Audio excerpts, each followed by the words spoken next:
If the studs were really bad, like they were way out of whack, they were out of plumb, they were out of, this pitches towards the drain, all the way around, all the way around. So I've got about 2 inches of water in here. I'm going to put them.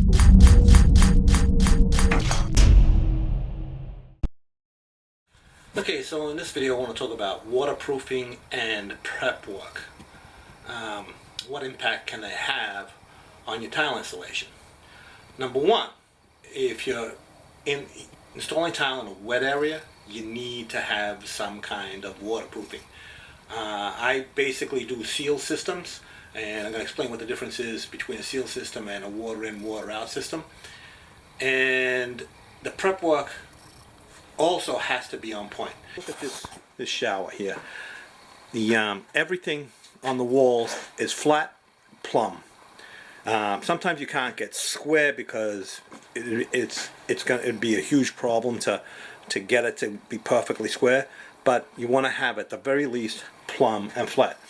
If I take this level and put it on this wall, you can see that it's perfectly flat.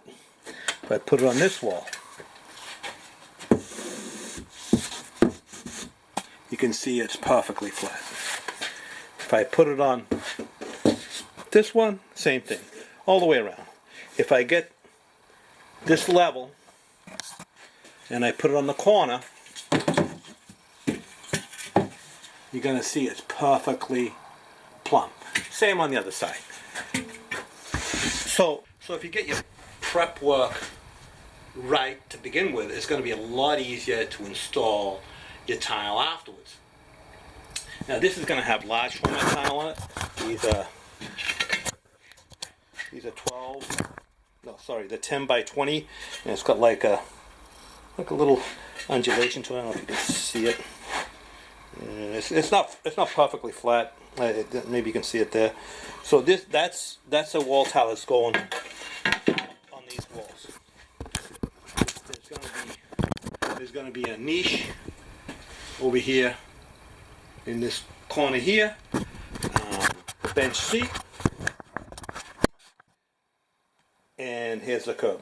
So the important thing to realize about the bench seat, you need to have everything pitched so it runs in towards the shower. See that? That's a little bit pitched, so any water that gets on here runs down towards the shower. Same here. This is pitched, so when I put my marble seat there and my marble seat here, I can put them in flat. I don't have to build anything up, and they're going to be pitched to. That one's going to be pitched this way, so it drains into the shower, and this one's going to be pitched this way, so it drains into the shower. So now there are really like two kinds of systems that are really used a lot, which is the seal system, which is like this here, and then there's a water in, water out system, which is has two-stage drain, a three-piece drain. I'll link to some videos of mine that talk about how those work. With a seal system, the waterproofing is directly below the tile. This is Schluter. Laticrete makes a foam board. Hardie has one. USG has one. Predazzo has one. There's a bunch of different ones, right? The ones that's easiest for me to get is the Schluter, so that's why I use it predominantly, and it's a great product. Now, this board here, this is a waterproof membrane. So if you look at the board, and this is true for all the boards. It has a waterproofing membrane on the top. It has a waterproofing membrane on the back, and the foam itself is waterproof. So no water can get through this board. It's completely waterproof. But now you have the seams and the screws. Now the seam in the corner that you have to treat with a banding so that you close seal all these penetrations, and they make pre-made corners for the corners and for the curb, etc., etc. You don't have to use those, but it saves a lot of time. So once all this is completely sealed up, and I'll show you a little video once I've done this. Once this is completely sealed up, this will be completely waterproof. There's going to be a sheet membrane going over this mud floor. They also make foam trays that you can use. I rarely use those, but if you don't know how to do mud, it's a good option. This is the bonding flange, and this is what is key to this kind of system: a bonding flange, where the membrane bonds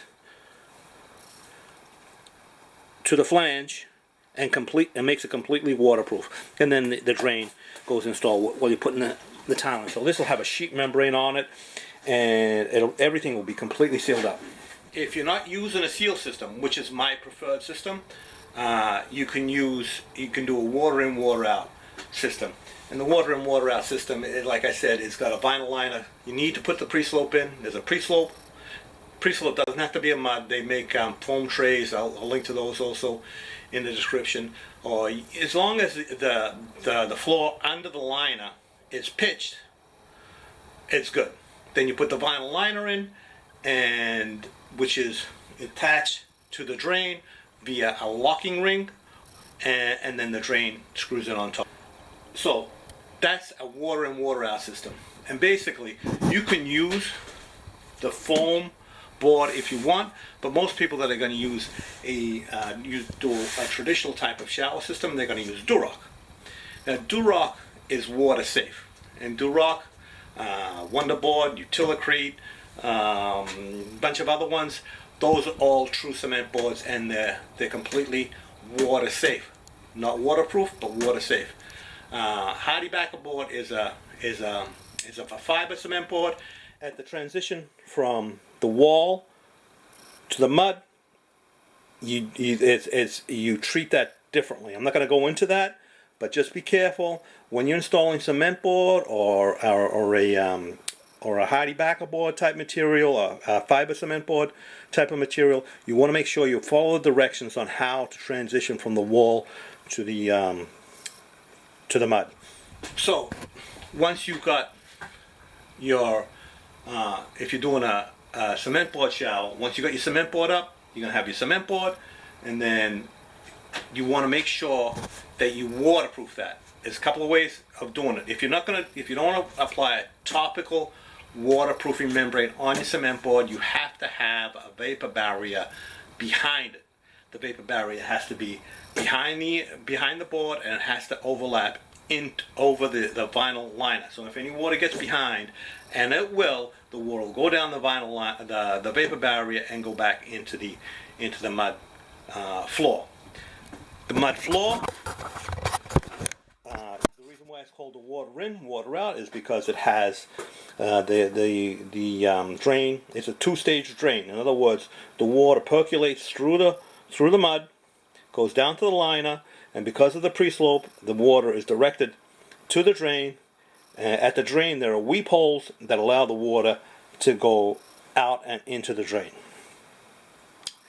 I have sometimes modified that type of system to create a seal system type, but that's not perfect. You still need the vinyl liner underneath. If you're gonna do a water in, water out shower, you should do it properly.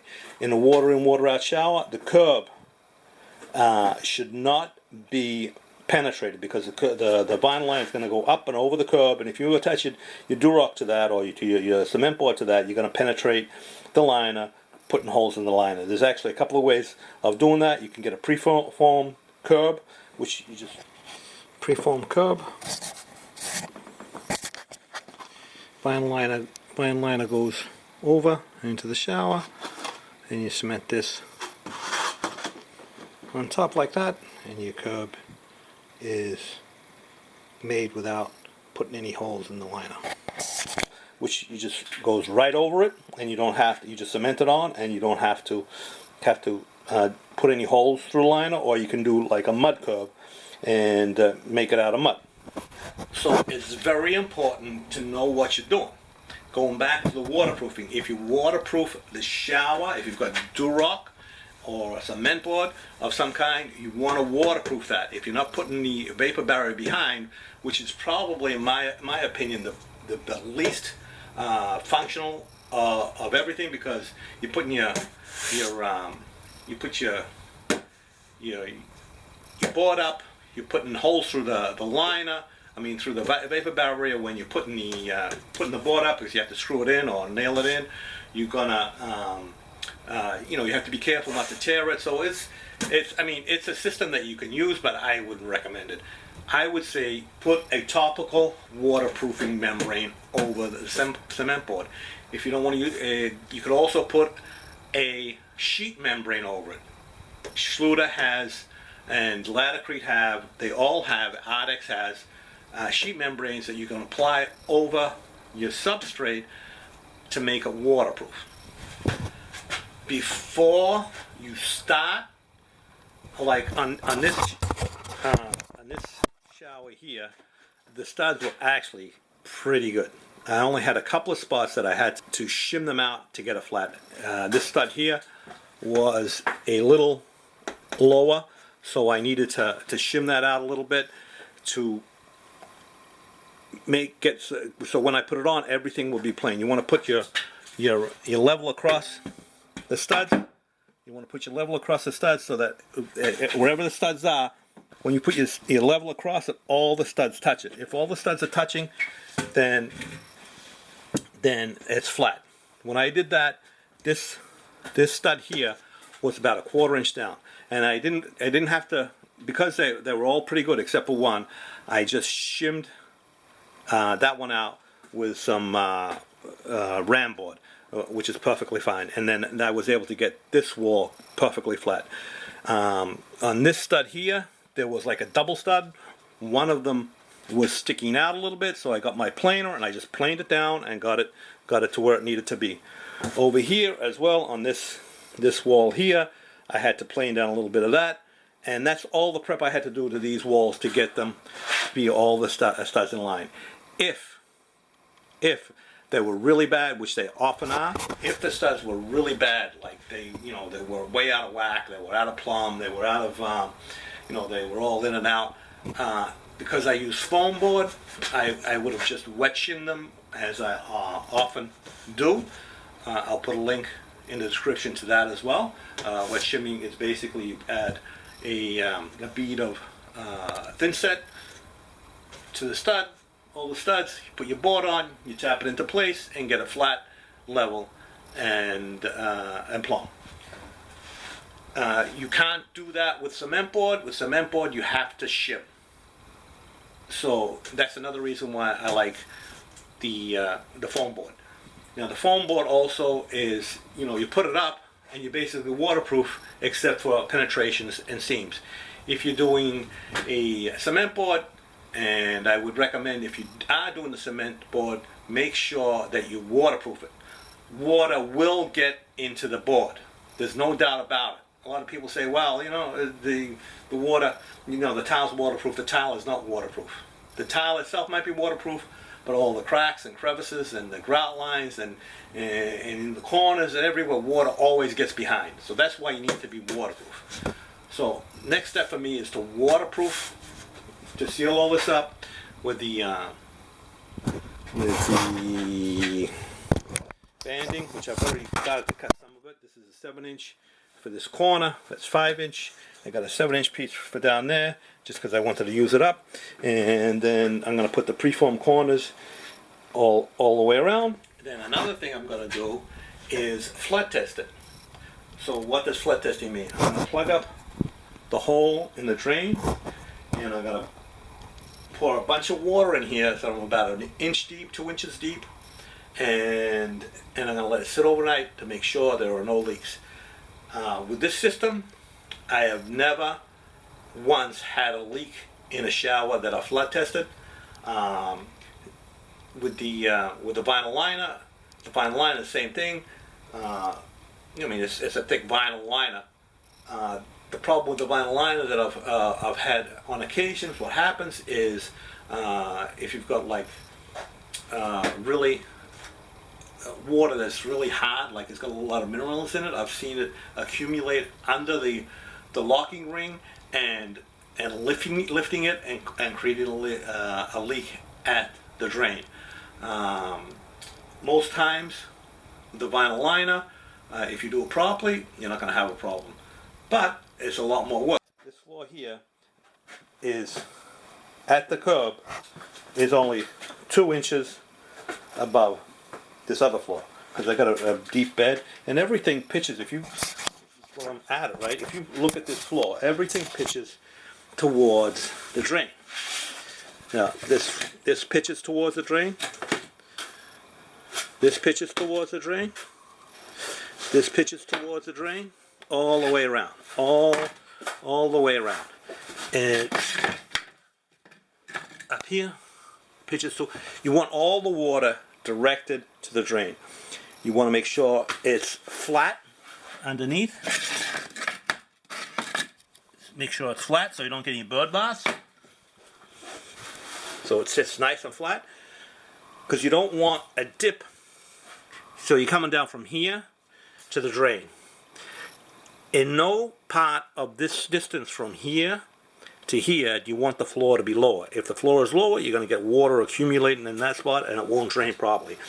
So as you put in this mud in, make sure that you get everything right. And this floor itself is not level. The high spot is over here and it's actually pitched this way. So if you're doing a foam tray, you have to get the floor level before you install your foam tray. Mud, I find it just fits any size. It's a little more work, but it's actually not that slow to do. Once you get proficient with mud, you've done a few, it's actually relatively quick. This floor here, putting the top paper down, the wire lath, and putting the mud in, overall took me probably to get it all done, probably took me like an hour and a half to put that in. Putting the foam, I've done hundreds and hundreds of them, so I'm actually pretty quick at it. So it only took me like an hour and a half to mix the mud, screed it in, and get it ready to go. So mud is a good option. So if you've never done mud, most of the times I've had a million comments that people have watched my video on doing mud. They do the mud, and because it's supposed to be relatively dry, so they do the mud, and then the next day they go back and they find it sandy. There's soft spots, etc. If you're doing mud, you got to make sure you pack it down good. You have no soft spots, and it's wet enough and not too dry. A lot of people know, because it's supposed to be kind of dry, make it too dry and then they have a problem. So it has to be wet enough. I usually like the 4-to-1 that I use, the Mapei 4-to-1 mud mix. I actually only use like 3 quarts because the gallon makes it a little wetter than I need. But if I had to use 1 quart or 2 quarts, it would have been too dry. So, you know, with the mud, I'll link to that video as well so that you can see how to do a mud bed.